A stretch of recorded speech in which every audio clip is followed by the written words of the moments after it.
The afternoon sun glared down on Dry Creek like God himself was tired of looking at it. Dust rolled off wagon wheels and stuck to the sweat on men's necks, clinging to their Sunday collars. The church bell had rung half an hour ago, but the doors never opened. Folks stood in the street whispering, watching a woman in a pale blue dress sit on the church steps, bouquet wilting in her trembling hands. Her name was Clara Mayfield, 26 years old, and she'd never been called beautiful a day in her life. Her cheeks flushed easy and her frame was full, the kind that made dressmakers sigh and neighbors whisper. She'd spent her life baking bread, patching shirts, and believing that if she worked hard enough, somebody might look at her with something like love. But today, her groom had taken one look at her through the church window and rode out of town. The sound of his horse's hooves had echoed like gunfire. Now, Clara sat alone, staring at the horizon as if it might give her back her pride.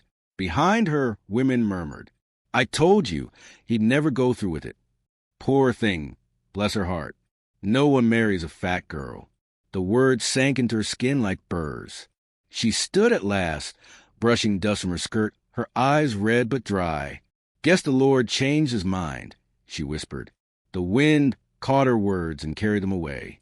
At the far end of the street, a man watched from the shadow of a wagon. He was tall, broad-shouldered, with a day's stubble and eyes the color of weathered steel. Luke Braddock didn't often come into town. Too many eyes, too many memories. But he needed supplies, and now he found himself watching a woman's heart break like it was his own. He'd buried his wife 5 years back, along with their newborn son. Since then, he'd spoken more to cattle than to people. The world had turned cold, and he'd let it. But something about the woman on those steps, the way she squared her shoulders after being broken in public, made him pause. She turned down the road, her bouquet dropping into the dust. He caught the faintest glimpse of her face, plain, round, and kind in a way that hurt to look at. By the time Clara reached the edge of town, the hem of her dress was torn, and her heart felt like dry tinder ready for a spark. The sun was sinking, bleeding orange across the plains. A wagon creaked up beside her. "You headed far?" The voice was low, gravelly. She looked up to see him. Luke Braddock, the rancher from west of the river. Folks said he kept more secrets than horses. "Far enough," she said, eyes wary. "You got family?" "None that want me." He nodded once, reins tight in his callous hands. "I could use help on my ranch. Cook, cleaner. It's hard country, pays fair." Clara let out a bitter laugh. "No one marries a fat girl, sir, but I can cook." For a moment, the air hung heavy between them. He studied her like he was weighing something deeper than her words. Then he said quietly, "You can start Monday." She blinked, half sure she'd misheard.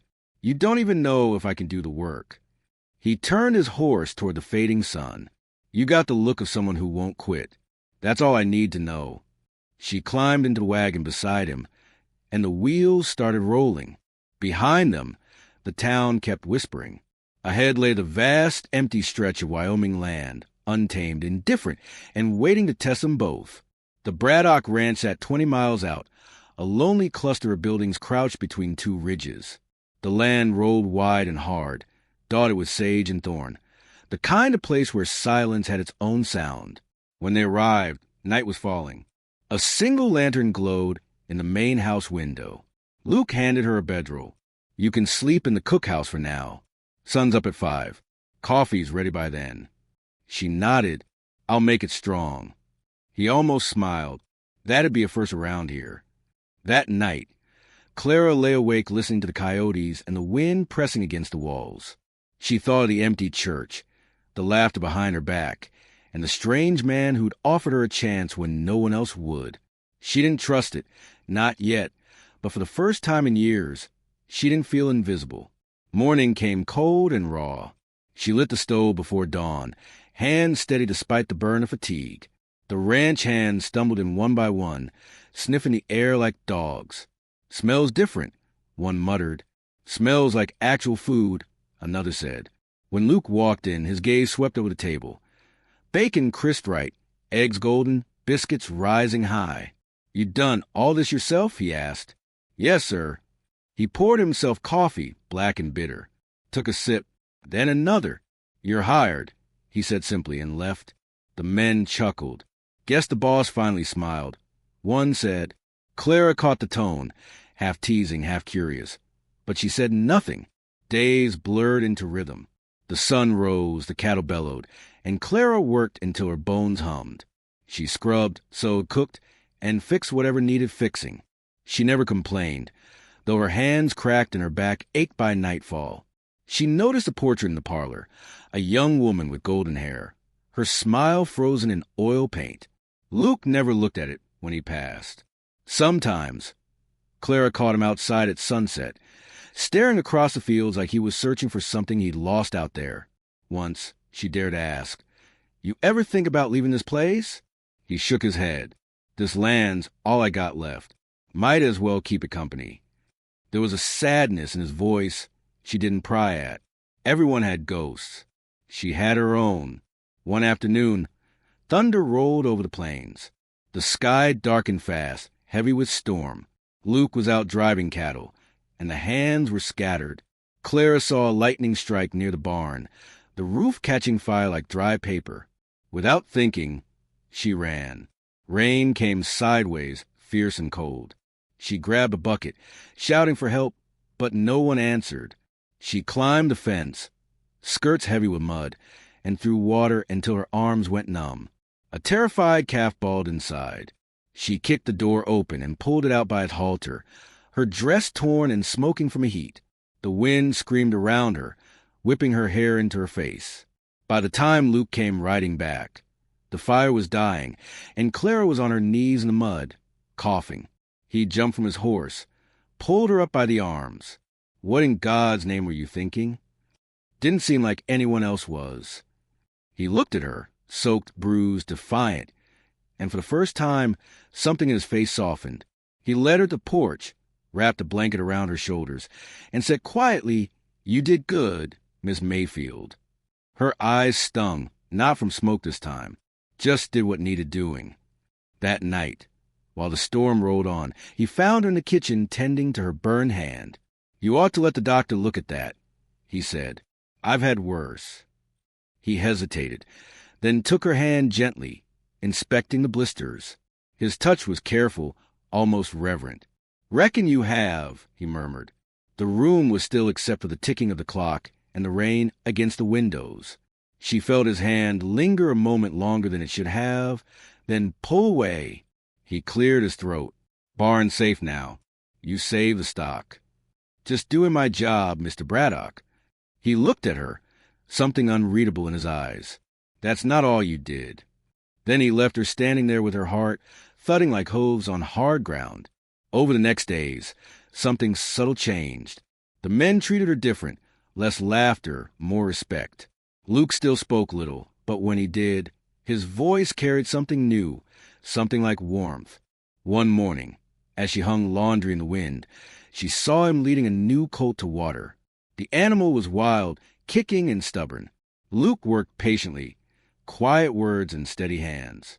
Clara watched, unnoticed, realizing he wasn't a hard man everyone said he was, just broken in places no one could see. That evening, she baked a pie from the last of the apples. When she set it on the table, Luke paused mid-step. "Didn't ask for that," he said. "I know." He sat, cut a slice, and took a bite. "Haven't tasted anything like this since." He stopped, eyes clouding. "Since before." She didn't ask before what. She just smiled softly. "Glad it's to your liking, sir."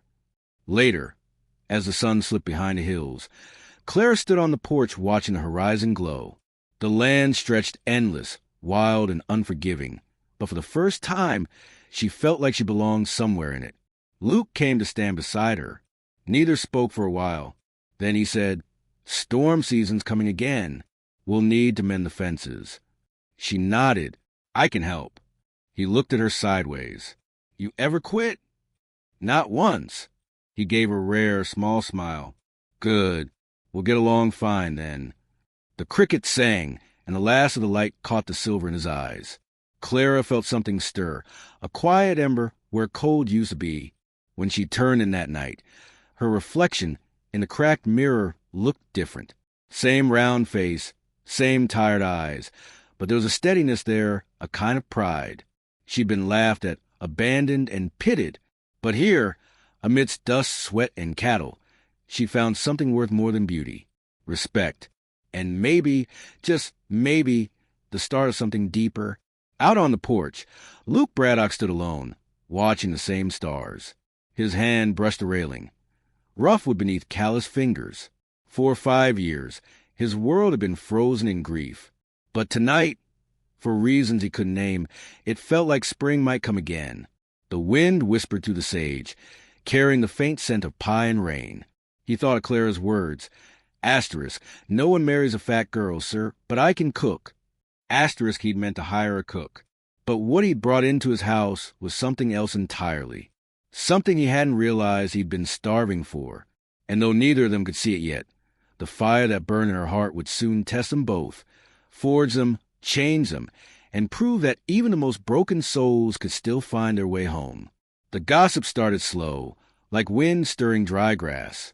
By the time spring came, it howled through Dry Creek with claws out.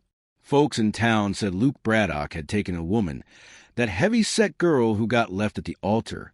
They said it with smirks, like kindness was a sin. Every time Clara rode in for supplies, she felt their eyes following her. She'd hear from behind shelves, through half-closed doors, soft laughter, sharper words. Guess the rancher got lonely. Fat girl found herself a roof, after all. She'd keep her head high, shoulders straight. "Mornin', Mrs. Tully," she'd say to the storekeeper's wife, even when the woman turned her back. Pride was a fragile thing out here, and Clara guarded hers like a flame in the wind. Luke never said much about the whispers, but he knew. He'd see her jaw tighten as she loaded sacks of flour onto the wagon herself, refusing help. One afternoon, after hearing a group of men laugh outside the saloon, he stepped out and stared them down. "You boys got something worth saying?" They went quiet, the way men do when they realize a storm's coming. "Just talking, Luke," one muttered. "Then talk quieter," he said, voice low as thunder. They didn't bother her again after that. When Clara found out, she didn't thank him, just looked at him long, her eyes saying what her mouth wouldn't. That night, she cooked a roast so, tend to the knife, slid through it like butter. Luke said little, but she caught the faintest glint of something warm behind his usual silence. Life at the ranch rolled on, hard but steady. The snow melted off the ridges, the creek swelled, and work filled every waking hour. Clara grew strong from it, muscles she hadn't known she had taken shape. Her dresses hung looser now, though she barely noticed. What she did notice was a quiet peace of dawn, the smell of coffee, the hum of cattle in the distance, and Luke's footsteps steady on the porch before sunrise. He'd stand there with his hat pulled low, eyes on the horizon. Once, she joined him, handed him a tin cup of coffee. "You always look that way in the morning?" she asked softly. "What way's that?" "Like you're waiting for something that never comes." He didn't answer, not right away. The wind moved through the grass like a sigh. Finally, he said, "Used to wait for my wife to come down those steps. She never did." Clara lowered her eyes. She'd seen the portrait. Sarah Braddock. Golden hair, soft eyes, everything Clara wasn't. The silence that followed was thick, but not cruel. She spoke gently. "She must have loved you a great deal." He took a slow sip of coffee. "She did, once, till I took to the bottle more than her." It was the first time he'd said it out loud, to anyone. His voice didn't shake, but something inside it broke. "House caught fire while I was passed out in the barn. Lost her, lost a boy." Clara didn't speak. She couldn't. Words would have been too small for the weight of it. So she just stood there beside him, the morning stretching quiet and wide around them. After that, something shifted. He still kept himself, but now and then, he'd linger in the kitchen doorway while she cooked. He'd fix a broken hinge before she asked. Once, he even smiled when she teased him about his coffee. "Strong enough to shoe a horse," she said. He just grunted, but his eyes softened. One evening, after the men turned in, Clara found him by the fire. The portrait of Sarah was gone from a mantel. In its place sat a plain vase filled with wildflowers, ones Clara had picked days ago and forgotten about. She froze in the doorway. "You took it down," she said quietly. He didn't look up. Didn't seem right to keep living under a ghost. Her throat tightened. "She was your wife." He nodded. "And she'll stay that way. But maybe it's time to let her rest." The room felt too small for the weight between them. She wanted to say something, anything, but the words tangled up in her chest. Instead, she turned and went back to her room, heart beating faster than it should. Summer came hard that year, heat shimmering off the plains, air thick with dust. Work doubled. Clara was mending shirts one afternoon when she heard shouting outside. She ran to the porch just as two riders thundered in, guns drawn. Rustlers. Luke and two hands were out mending fence miles away. Clara's stomach turned to stone. The men dismounted fast, one grinning through broken teeth. "Where's Braddock?" "Gone," she said, voice steady though her heart pounded. The taller man spat. "Then this'll be easy." He moved toward the barn. "Don't," she warned. He ignored her. She snatched up Luke's rifle from beside the door. Heavy, unfamiliar, but she knew how it worked. Her father had taught her back in Kansas, long before hope had worn her down. "Step away," she said. He laughed. "Put that down, sweetheart." "You ain't." The bullet hit the ground inches from his boot. The echo cracked across the ranch like lightning. Both men froze. Clara didn't blink. "Next one won't miss." They looked at each other, cursed, and mounted up. Dust rose behind them as they disappeared toward the ridge. By the time Luke rode back, the sun was low and red. He saw the spent shell in the dirt, the rifle still in her hands, and the fear in his horse's eyes. "What happened?" She told him. Simple and calm, though her hands still trembled. When she finished, he dismounted and looked at her with something fierce and unspoken. "You stood your ground." "Wasn't much choice," she said. He stepped closer, his gaze holding hers. "You saved the herd, saved this place, did what needed doing." "Like always," he murmured. Then, without thinking, he reached for her burned hand, the same one he'd bandaged weeks before. His thumb brushed the scar gently. The moment stretched thin as wire. Neither moved. Then he pulled back, cleared his throat. "I'll see to the fence line in the morning." She nodded, though her pulse was still loud in her ears. After he walked away, she touched the spot where his hand had been and whispered, "Lord, help me." That night, he sat alone by the fire again, staring into flames. For the first time in years, he didn't see Sarah's face there. He saw Clara, mud on her skirt, courage in her eyes. He wasn't sure what to make of it. The next morning, she caught him saddling his horse before dawn. "You're going to ride after them?" "Can't let rustlers think Braddock's ranch is easy pickings." "I'll come."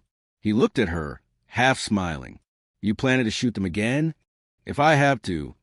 He shook his head. "You got more backbone than half the men I've hired." Then he softened. "Stay here. I'll be back before night." But night fell, and he didn't come. Clara paced the porch, lantern flickering in her hand.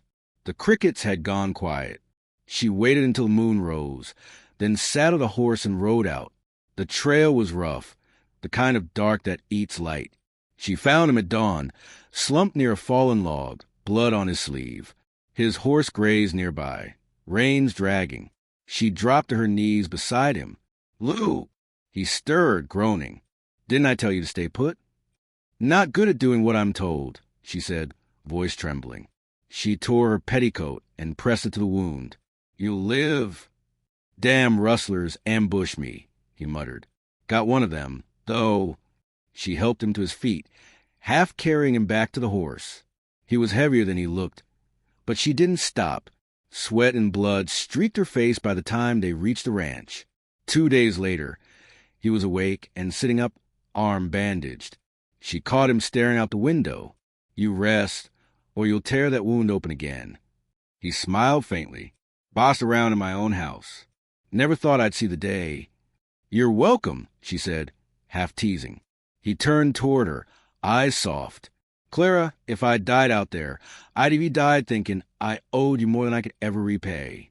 She swallowed hard. "You don't owe me a thing." He reached out, caught her hand, held it. That's where you're wrong. For a long moment, they didn't move. The distance had lived between them all spring. The grief, the pride, the ghosts, flickered and faded. It might have been love forming, or something close enough to scare them both. Then a knock shattered it. The door swung open, and a tall woman stood there in fine clothes. Luke's sister, Margaret. Sharp eyes, sharper tongue. "Well," she said, looking Clara up and down, "so this is the new help I've been hearing about." Luke's jaw tightened. Margaret. "Luke," she said sweetly, stepping inside. "I heard you took in company. Thought I'd see for myself." She turned to Clara. "You must be quite the cook to keep my brother from town this long." "I do my best, ma'am," Clara said, forcing calm. Margaret smiled without warmth. "I'm sure you do, but you'd best remember your place. My brother's not charity." Before Clara could answer, Luke stood. "That's enough." Margaret's brows rose. "Defending her now, are we?" He stepped closer, his voice low but cutting. "She's earned her place here, same as any hand I've got. You don't speak to her like that again." Margaret's smile vanished. "You're losing your senses." "Maybe," he said, "but I'm keeping my soul." She left without another word, her perfume lingering like poison in the air.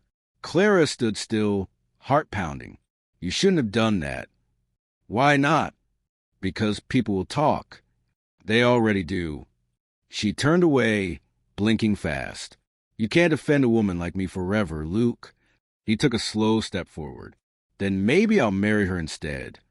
The world seemed to stop. The clock on the mantel ticked once, twice. Clara stared at him, eyes wide. "Don't say that out of pity." He shook his head. "Ain't pity, it's truth." She wanted to believe him, wanted it so much it hurt. But the voice of every whispering townswoman rang in her head. "No one marries a fat girl."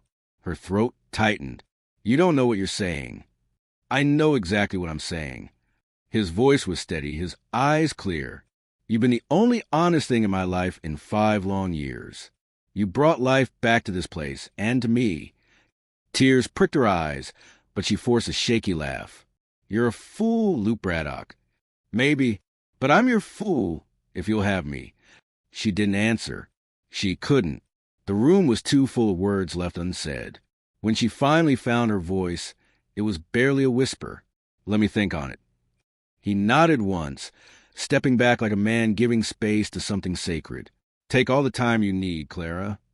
But that night, as she lay awake listening to the wind, her heart refused to rest. For the first time, the ache inside her wasn't from being unwanted. It was from being wanted too much. And she didn't yet know whether to run from it or toward it.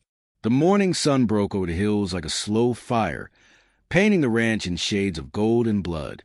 Emma stood by the porch, her shawl pulled tight around her shoulders, staring at the horizon where dust was rising, too much dust for a single rider. She knew what it meant before Caleb even stepped out from the barn, rifle in hand. The debt collector had returned, and this time he wasn't coming to talk. Caleb scanned the far ridge through narrowed eyes. "McGraw's men," he muttered.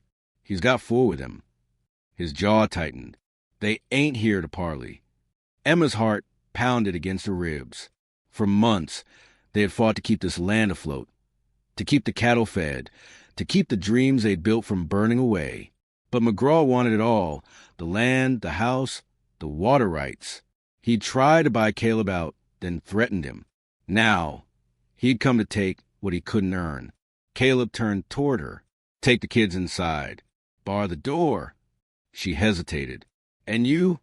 "I'll make sure they don't step foot past the gate." Emma swallowed hard.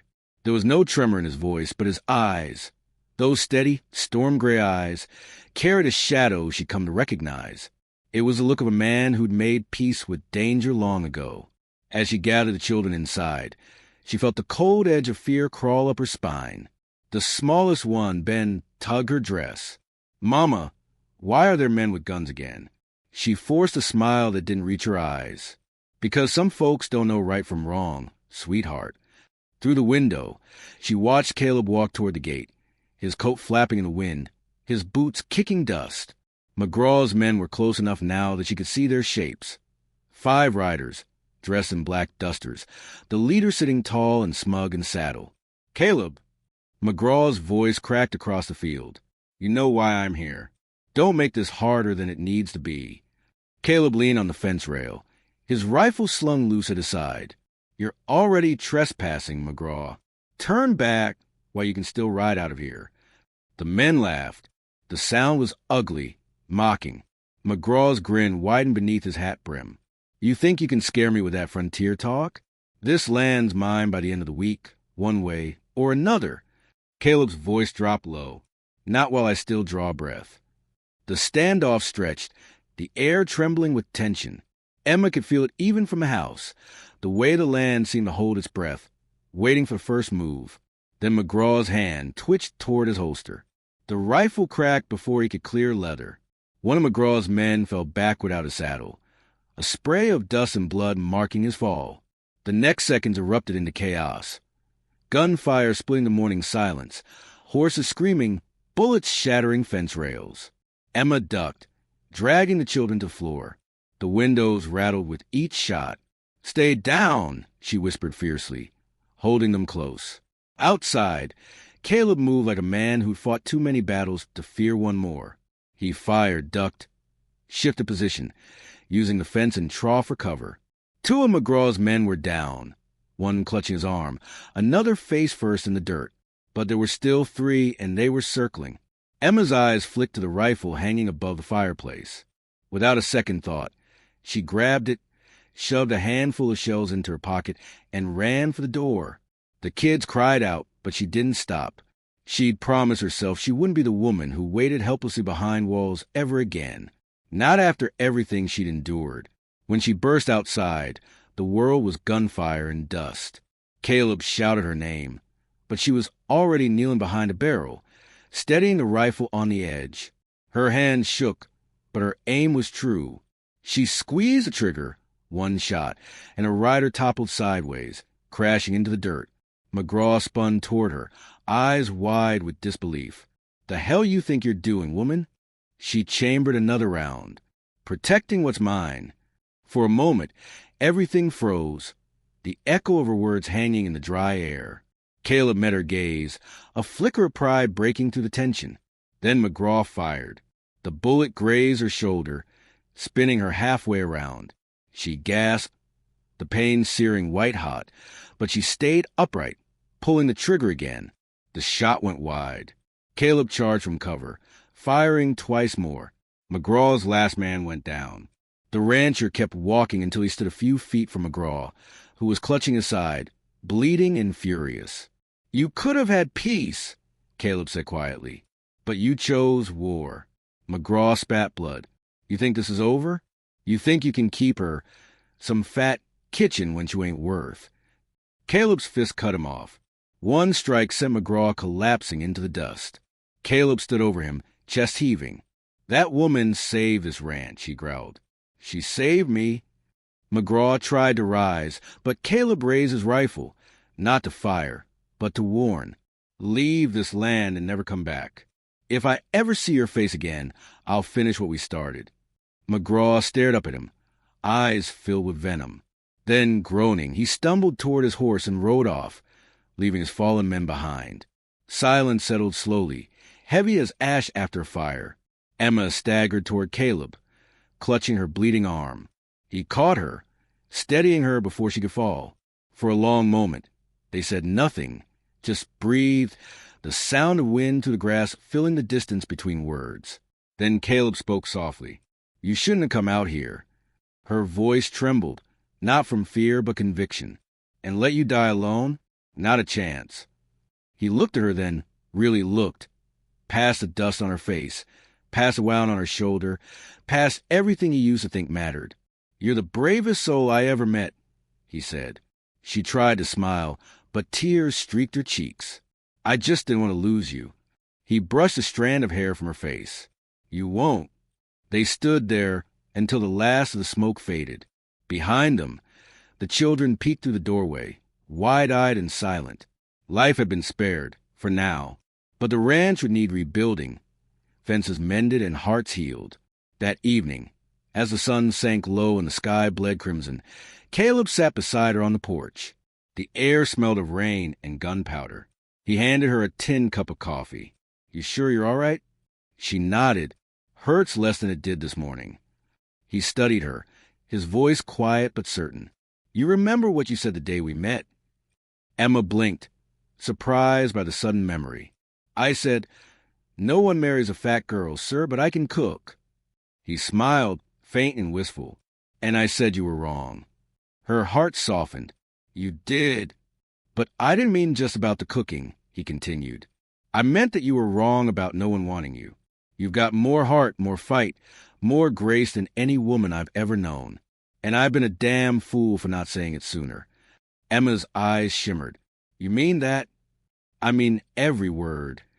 She turned her gaze toward the horizon, where the last rays of sunlight stretched across the open land. "All I ever wanted was a place to belong. A home where I could be seen for more than how I look." Caleb's hand found hers. "Then look around. Emma, you built it." The words hit her deeper than any bullet ever could. She squeezed his hand, feeling the warmth of something that had taken root between them. Quiet, unbreakable, real. That night, as they sat by the fire with the children curled up nearby, the house felt different. Not larger, not finer, but alive. The walls held laughter again. The air carried peace instead of fear. Later, when the flames had burned low, Caleb leaned back and spoke in that low, reflective drawl she loved. "Funny thing about the frontier," he said. "It don't care who you are when you start, only who you become when you're tested." Emma smiled faintly, her eyes drifting to the firelight dancing across his face. "And who did you become?" He thought for a long moment, then answered, "A man lucky enough to love the woman who saved him." Outside, the prairie wind swept over the grass, carried with it the faint sounds of life, the creak of wood, the rustle of cattle, the far-off cry of an owl. The world went on, scarred yet beautiful. Emma closed her eyes and let herself breathe it all in, the scent of earth, smoke, and safety. For the first time in years, she didn't feel small. She didn't feel unwanted. She felt whole. In the days that followed, word spread of what had happened at the ranch. That McGraw had been beaten, that the rancher's wife had stood her ground like a soldier. Folks came from miles around to see if the tales were true. They found a woman with a bandaged arm and a fire in her eyes, tending to her home like nothing could break her spirit. When one of the neighbors, a widow named Clara, asked how she'd done it, Emma just smiled. "You fight for what's yours," she said simply. "And sometimes what's yours fights right beside you." Months passed. The ranch healed, and so did they. Caleb's debts were cleared after a good season, and the land began to prosper again. On quiet evenings, Emma would sit on the porch, stitching quilts while Caleb mended tools or taught Ben how to ride. Life had turned slow and honest, the way the frontier was meant to be lived. But every now and then, when the wind blew from the east and carried the scent of rain, she remembered that morning. The smoke, the fear, the defiance, and she'd smile not with pride, but gratitude. Because that was the day everything changed. That was the day she stopped apologizing for who she was. And as the stars came out over the dark hills, she whispered to herself the words that had once carried shame, but now held power. "No one marries a fat girl, sir," she paused, eyes glimmering. "But someone loved me enough to prove that wrong." The night carried her words softly into the plains, as if the land itself approved. And maybe that was the truest thing of all, that out here, where the strong survived and the brave endured, love didn't belong to the pretty or the perfect. It belonged to those who fought, who stayed, who believed. So if you ever find yourself standing in the dust of your own battles, wondering if you're enough, remember Emma. Remember her courage, her laughter, her scars. Because the frontier wasn't just a place. It was a test of will, and she passed.